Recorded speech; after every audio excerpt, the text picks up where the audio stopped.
Because it turns out, not only is your next door neighbor not very trustworthy, but he happens to have a brother that works in the security business. And he might be able to work out a great deal for you to prevent some of those burglaries that are happening. He's managed to get a lot of the folks in the neighborhood interested in purchasing some security from his brother. Well, then you find out that the burglaries are all happening as a result of your neighbor and your brother. They're going through and they're actually doing the burglaries. So, I don't know, maybe that example and that illustration is too abstract, but think about it. I mean, the relationship that the banking cartel, the internationalists, the globalists have with the media. They control CNN, Fox News. They control all of the major media, mainstream media in the world. So if they control that, they can filter the information that they want you to get. And they can keep you. They can prevent you from getting to the truth. So that is why we have alternative media. Because many people woke up to that fact and started creating their own media. So we can at least try to get to the truth. Alright, enough about that. But as I'm talking about the mainstream media,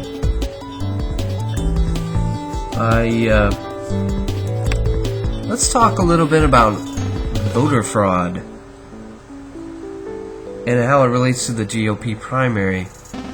Now, some people are talking about this, mentioning it in the Ron Paul arena, and people don't want to hear it. And when you say voter fraud, it's like you're giving up or you're making excuses, and people are like, whatever, give it up, you're gonna lose. So the argument that I make, and I encourage you to make on the voter fraud case, is this: there's already incredible evidence, facts, that support without a shadow of a doubt that the mainstream media and just about anybody who can is preventing Ron Paul from getting his message out and preventing him from winning an election. We've seen it on newscasts at night where they don't even mention him, as if he's not even in the election. We've seen them get election results, and he's obviously in second place, technically. But they say he's in fourth place, and it's right there on the screen that he's in second place. We've seen it in the debates, where he only gets 89 seconds. Or the debate moderator completely ignores him until the audience screams and yells at him to tell him to let Ron Paul get a question. And you can see it in these crowds.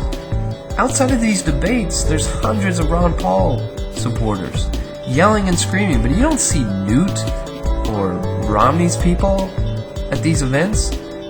Every time you see a Ron Paul event, people are going nuts, and there's a lot of people there. Newt Gingrich, who won South Carolina, literally had to cancel an event in Charleston because nobody showed up. And Ron Paul had, in the exact same spot, had 1,000 people show up. So voter fraud is happening. It is the only logical answer because of all of that evidence. So next time you want to make a point about that, keep that in mind. Of course they're going to take that next step of voter fraud, because look what they're doing already. So there's no justice. It's all lies. Voter fraud, yes. Gets a yes from me. Alright, so just last thing I wanted to mention here is it came up on the Alex Jones show, and that's Zabrinsky popped up. And if you don't know Zabrinsky, go to my blog and check out all the articles that I've been talking about and referencing here. But I have a link there to some quotes from Zabriskie. If you don't know who Zabriskie is, please go to that link on my blog and take a look for yourself. Take a look at what this guy has said. He is always considered one of the kingpins in the New World Order.